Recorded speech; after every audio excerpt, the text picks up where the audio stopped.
자, 디귿자 파이핑을 하는 거는 어떻게 하는 거냐면 아마 제가 장미에서도 누차 말씀을 드렸을 거예요. 이렇게 꼭 들어갔다가 얘를 살짝 짜서 올리면서 다시 이 자리로 내려가는 거예요. 디귿자 파이핑을 해야 되는 이유에 대해서 제가 이따가 좀 필기를 하면서 말씀을 드릴게요. 자, 이게 디귿자 파이핑이에요. 옆에서 보면 이 아이들이 이렇게 포물선을 이루고 있죠. 파이핑이. 이 아이는 입체적인 지금 포물선이에요. 이렇게 나갔다 이렇게 들어온 거죠. 진짜 많이 다른 거예요. 얘의 방향은 바깥쪽으로 움직인 거고 얘는 위아래로 움직인 거예요. 이 차이점을 반드시 아셔야지 돼요. 그리고 이렇게 파이핑을 하라고 하니까 내려가지가 않고 여기서부터 시작을 하시고, 다시 실수한 건 이쪽에다가 다 표현을 할 테니까, 자, 내려가지 않으시고 여기에서 올라왔다가 이렇게 내려가세요.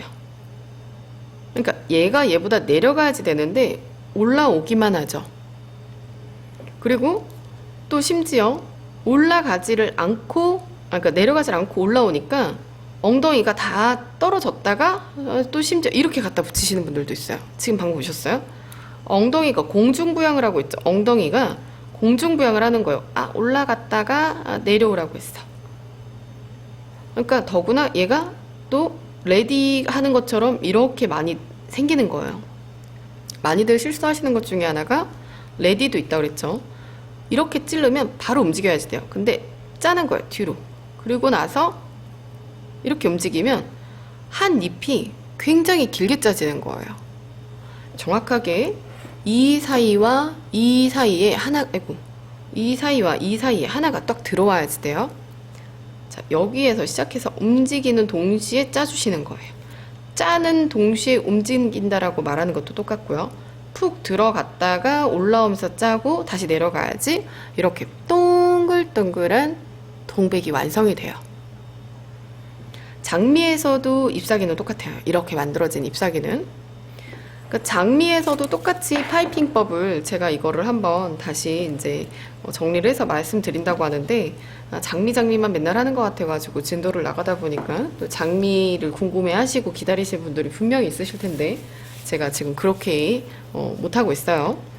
이 부분을 제가 조금 이렇게 넓은 그 펜이 있다면 그걸로 좀 설명을 해드리고 싶어요.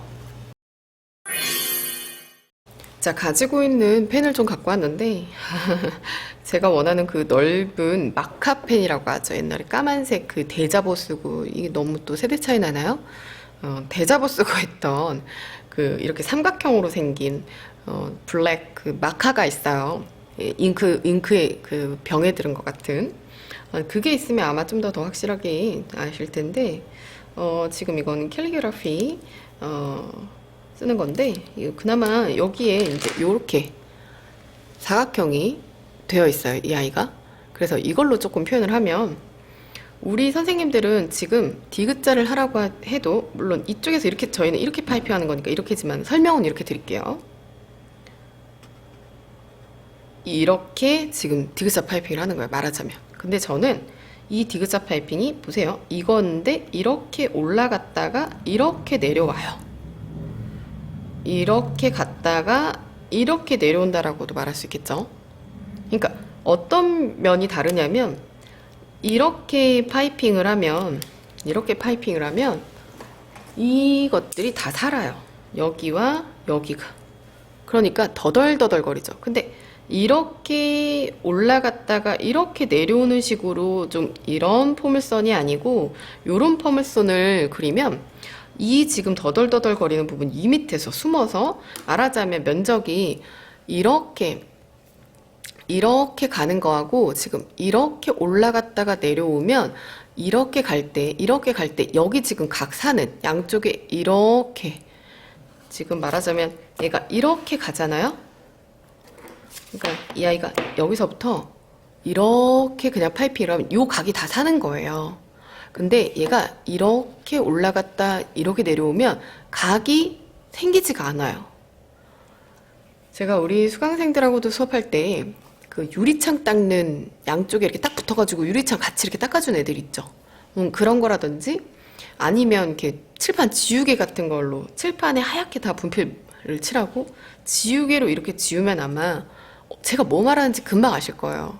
이 면적이 이건 똑같아요. 이 면적은 이 면적 그러니까 요것만 볼게요. 이 면적은 똑같아요. 근데 이 면적이 이렇게 갈면 이 각이 산다는 거죠. 근데 이 면적이 이렇게 올라갔다가 이렇게 내려오면 이 각이라는 거는 실상 동그랗게 굴려진다라는 거예요.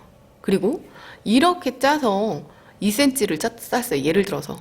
근데 나 2cm 아니 2초 동안 짰다고 할게요. 똑같은 속도로. 그럼 이렇게 짜는 거 하고 이렇게 짜는 거 하고 위에서 보면 그러니까 짠 속도랑 그런 걸 봤을 땐 길이는 똑같아요.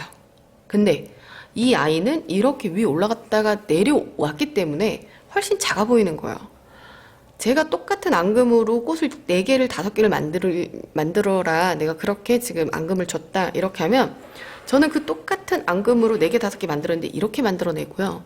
우리 선생님들은 제 거보다 훨씬 크게 만들어내요. 왜 그럴까요? 파이핑 하는 건 똑같다고요. 근데 이렇게 면적을 넓게 쓰는 거야. 넓게. 그러니까 똑같아요. 지금 이만한 거를 하는데 앞에서 보면 이만한데 저는 어떻게 하는 거냐면 얘를 요렇게 지금 표현하는 거랑 똑같은 거예요. 그러니까 얘를 말하자면 우리 선생님 이만한 거를 저는 약간 얘를 이렇게 짜기 때문에 이렇게 구부러져서 보이는 거랑 똑같다라는 거예요. 그러니까 보이는 면적이 작아지게끔 짜는 거라고요. 다시 말해서 이렇게 넓혀져 있는 아이를 얘가 한 뭐 10cm면 10cm 여기가 이제 3cm고 그러면 10cm는 좋은데 얘가 너무 많이 보이는데 그럼 얘를 적게 보이는 건 뭘까요? 이렇게 각도를 틀어주면 적게 보여요. 그쵸? 똑같은 거예요. 이렇게 똑같이 예를 들어서 뭐 5cm, 5cm를 짰다고 하는데 얘가 좀 작게 보였으면 좋겠어. 그러니까 양은 똑같은데 좀 작게 보였으면 좋겠어. 이렇게 하신다면 얘가 밑으로 들어왔다가 올라가면서 곡선을 주는 거라는 거예요. 그러니까 직선과 곡선의 차이를 말하는 거예요. 지금 제가. 물론 선생님 저도 곡선 짜고 있다니까요. 알아요. 짜고 있어요. 근데 이렇게 짜는 거예요. 넓게. 이게 아니고 조금 더 과감하게. 그래서 제가 짠 거를 보면 다 이런 식으로 포물선이 되어 있잖아요. 그러니까 여기가 움직이는 거랑 이 면적하고 한번 볼까요? 그럼 어떻게 보여요? 이 면적보다 이 면적이 확실하게 더 많아요. 1대1이 아니라는 거예요. 그러니까 엉덩이는 별로 안 움직이고 몸통이 올라갔다, 그러니까 머리가 올라갔다가 내려오는 거예요. 이렇게 움직이고 있는 거예요. 말하자면. 근데 우리 선생님들은 대부분 같이 가요. 그런 게 바로 제가 흉내를 잘 못 내겠는데 우리 선생님들이 이제 뭐 이렇게 수업하고 나서 남는 것들을 제가 막 이렇게 보여드리기가 좀 어려워요. 그쵸? 그래서 그런데 대부분은 이렇게 그냥 가요. 뚝 끊기는 파이핑을 하죠. 예를 들어서 디귿자라고 해도 거의 이 수준. 자, 이렇게 해서 이렇게 끊어짜는 거예요. 끊어짜. 툭. 끊어짜듯이. 그러니까 분명히 선생님 저 그래도 이렇게 살짝 움직였다니까요. 보여요. 움직인 게 살짝. 근데 확실하게 해주셔야 된다. 확실하게 이런 식으로 주셔야지 된다라는 거예요. 다시 한번 끝났지만 여기서 꼭 들어가서 올라갔다가 내려오는 거예요. 이 내려오는 각도가 이렇게 나오기 때문에 얘가 여기가 쓸리죠. 동그랗잖아요. 여기 이 부분 말씀드리는 거예요. 여기 시작점도 마찬가지고. 그러니까 이렇게 했다가 올라왔다가 다시 또 내려가면서 양쪽은 정확하게 동그랗게 만들어진다라는 거예요. 다시 한번 여기에서 이렇게 올라왔다가 내려가는, 그러니까 엉덩이보다 머리가 더 많이 움직여야 돼요. 여기가 기점이라면 여기가 지금 이 기둥이라면 이렇게 들어왔다가 기둥을 긁고 다시 이렇게 내려가는 거예요. 얘가 여기서 슬쩍 이렇게 아주 완만한 포물선이 아니고 안으로 쑥 들어갔다가 나오면서 다시 쑥 들어가야지 이렇게 동글동글한 동백이 나온다는 거예요. 우리 선생님들이 진짜 안타까운 게 이 모양을 어떻게든 내고자 이렇게 하시는 분들. 이 방법은 지금 이쪽 바깥쪽에서 볼까요? 여기 보면 구멍이 뚫려 있어요. 그러니까 나중에 꽃이 이렇게 쫀쫀하고 어떻게 밀도 있게 만들어졌다가 아니고 어설프다라는 생각이 들 수밖에 없게끔 꽃이 나오죠. 열심히 노력하고 어떻게든 내 방법을 찾아가려고 노력하시는 모습들이 너무나 감격스러울 정도로 진짜 저는 보기가 좋아요. 근데 잘못된 방법을 계속 고집하고 또 그 부분을 몰라서 그게 습관이 되면 다시 그 정석대로 좀 돌아갈 때는 훨씬 더 많은 시간이 걸린다라는 거.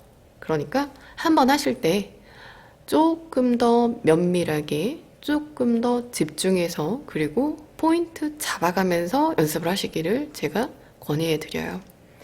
100개의 꽃을 짜고, 1000개의 꽃을 짜고, 8시간씩 연습을 하는 것보다 하나, 두 개의 꽃을 단기간에 집중하고 정확한 이론을 통해서 그거를 파이핑에 내는, 그래서 완성된 꽃의 그 정확도가 한두 개라도 있어야지 된다라는 거, 그게 훨씬 더 좋을 거예요.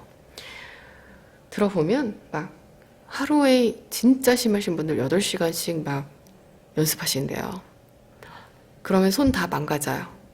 그렇게 하시는 건 그 열정에 대한 거는 제가 충분히 높이 사나 좋은 방법이라고는 말할 수 없어요. 저는 과감하게 추천드리지 않는 방법이라고 말씀드릴 거예요. 손을 아껴주셔야지 되고, 그리고 농도랑 이런 부분들이 적당히 맞아야지 돼요. 막 부들부들거리고 짜면서 이게 내가 뭐 이기나 네가 이기나 한번 내가 연습을 해보면 되는 거지 뭐 이렇게 생각하시면 정말 큰 오산이에요. 손이 그렇게 버텨내질 못한다라는 거. 롱런 하시려면 적절한 마음과 그리고 여유롭게 시간을 가지시고 하나라도 정확하게 이렇게 하셔야지 된다라는 거예요. 자, 오랜만에 영상을 찍으면서 잔소리가 또 많았습니다. 덜 헤매시면 하는 마음에서 드리는 말이니 예쁘게 봐주시고요. 시청해주셔서 감사합니다. 그럼 다음에 또 만나요. 안녕.